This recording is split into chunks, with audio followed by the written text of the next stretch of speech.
Hello, स्वागत है आपका जेंडर स्टडीज के एक नए एपिसोड में।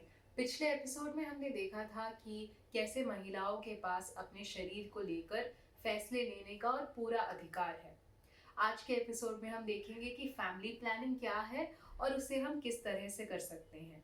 तो आज के एक्टिविटी के लिए हम एक टाइम मशीन का इस्तेमाल करेंगे, लेकिन टाइम मशीन तो असली में होता नहीं है, तो इसीलिए हम कुछ और करेंगे। हम एक इंटरव्यू लेंगे और इस इंटरव्यू के लिए आपको एक दादी या नानी के उम्र के किसी को ढूंढना है।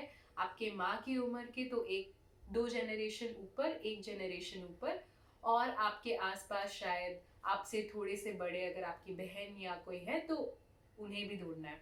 अब इन तीन जनरेशन या इन तीन पीढ़ी के महिलाओं से हम सेम सवाल पूछेंगे और फिर कंपेयर करके देखेंगे कि क्या फर्क आ रहा है। ओके, तो क्या आप सवालों के लिए तैयार हैं? आप यहाँ पे भी देख सकते हैं कि लिखा होगा। पहला सवाल है कि आपकी शादी किस उम्र में हुई।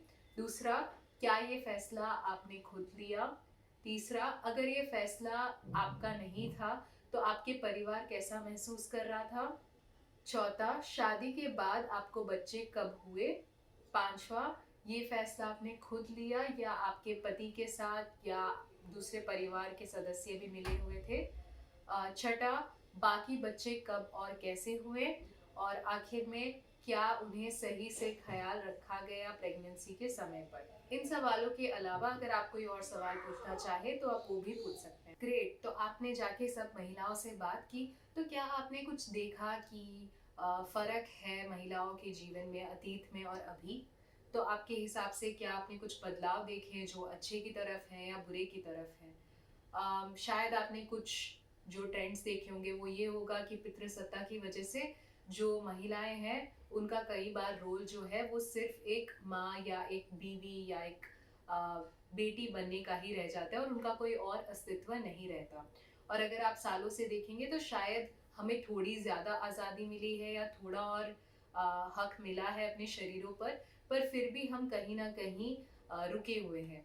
तो अगर हम देखें तो जब हम रेप की बात करते हैं हम हमेशा कहते हैं कि रेप जो है वो किसी गैर इंसान ने किया हुआ है, लेकिन अब हम जानते हैं कि रेप जो है वो शादी के अंदर भी हो सकती है। ये कानूनी तौर पर अभी नहीं पहचाना गया है, लेकिन रेप तब होता है जब आपके खिलाफ, आपके मंजूरी के खिलाफ कोई आपके साथ संबंध करने की कोशिश करे।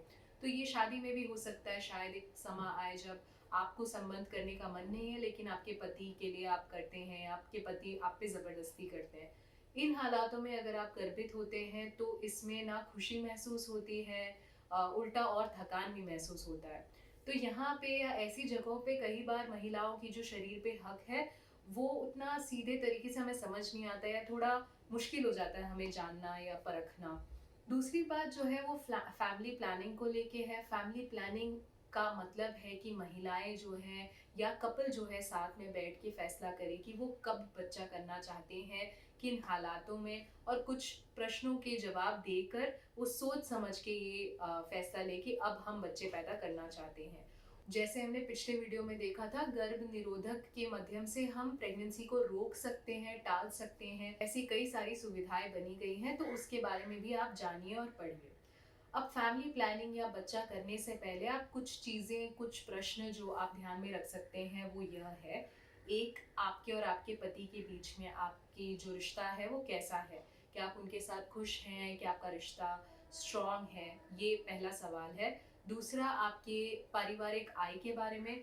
तो क्या आपके पास नौकरी है? आपके पति के पास नौकरी है? क्या घर में इतना पैसा है कि अगर एक और सदस्य जुड़े तो उसके भी पाल पोषण के लिए पैसा होना चाहिए?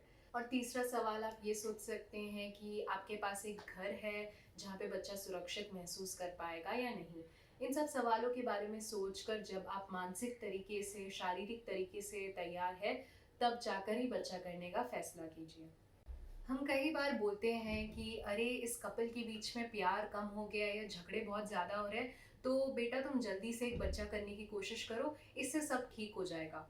ये सोच बहुत ही गलत है, क्योंकि अगर एक कपल है जिनका रिश्ता मजबूत नहीं है तो एक बच्चा लाने से वो सुलह नहीं हो जाता। तो सबसे पहले कपल को अपने रिश्ते को सुधारना चाहिए, सुलह लानी चाहिए, पता लगाना चाहिए कि किन बातों पे लड़ाई हो रही है। उसके बाद अगर उनका रिश्ता मजबूत होता है तो ही एक बच्चे करने का सोचना चाहिए।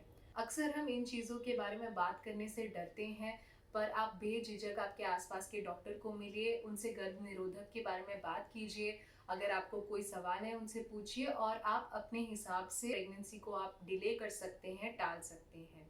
आखिर में हम क्या मान सकते हैं, जैसे हमने एक्टिविटी में देखा, अतीत के महिलाओं से आज हमारी जीवन जो है वो काफ़ी बेहतर है, लेकिन अभी भी हम और चीज़ें कर सकते हैं। तो अभी भी हम कई तरह से मानते हैं कि महिलाओं का जो भूमिका है वो सिर्फ माँ बनना या पत्नी बनना है, बट इसके अलावा भी उनका एक अस्तित्व है, ये हम मानने लगे, ये हम याद रखें तो अच्छा है। तो महिलाएं, आपको अगर आपकी नौकरी या करियर के हिसाब से प्लान करना है बच्चे, तो आप उस हिसाब से भी कर सकते हैं। विज्ञान जो है वो अभी हमें इन चीज़ों में मदद करती है। यह मानना सबसे अच्छा होगा कि प्रेगनेंसी या बच्चा करने का फैसला तब हो जब माँ तैयार हो।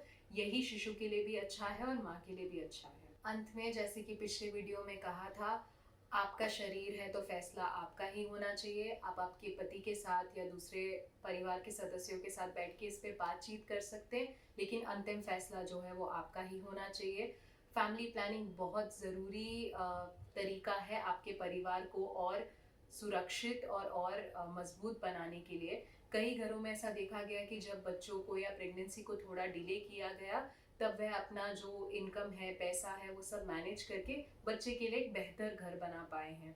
तो ये चीज़ें ध्यान में रखते हुए आप आसपास के डॉक्टर से मिलिए, गर्भ निरोधक के बारे में जानिए, फैमिली प्लानिंग करें और उस तरह से अपना घर बनाएं, क्योंकि ये आपका हक है और आपको पूरा हक है कि आप एक अच्छे डॉक्टर के पास जाएं, आपको प्रेगनेंसी के समय भी सारी मदद मिले और ये आपका इकलौता अस्तित्व नहीं है। तो आपके पास और भी भूमिकाएं हैं दुनिया में जो आप निभा सकते हैं। अंत में हम सब एक हैं।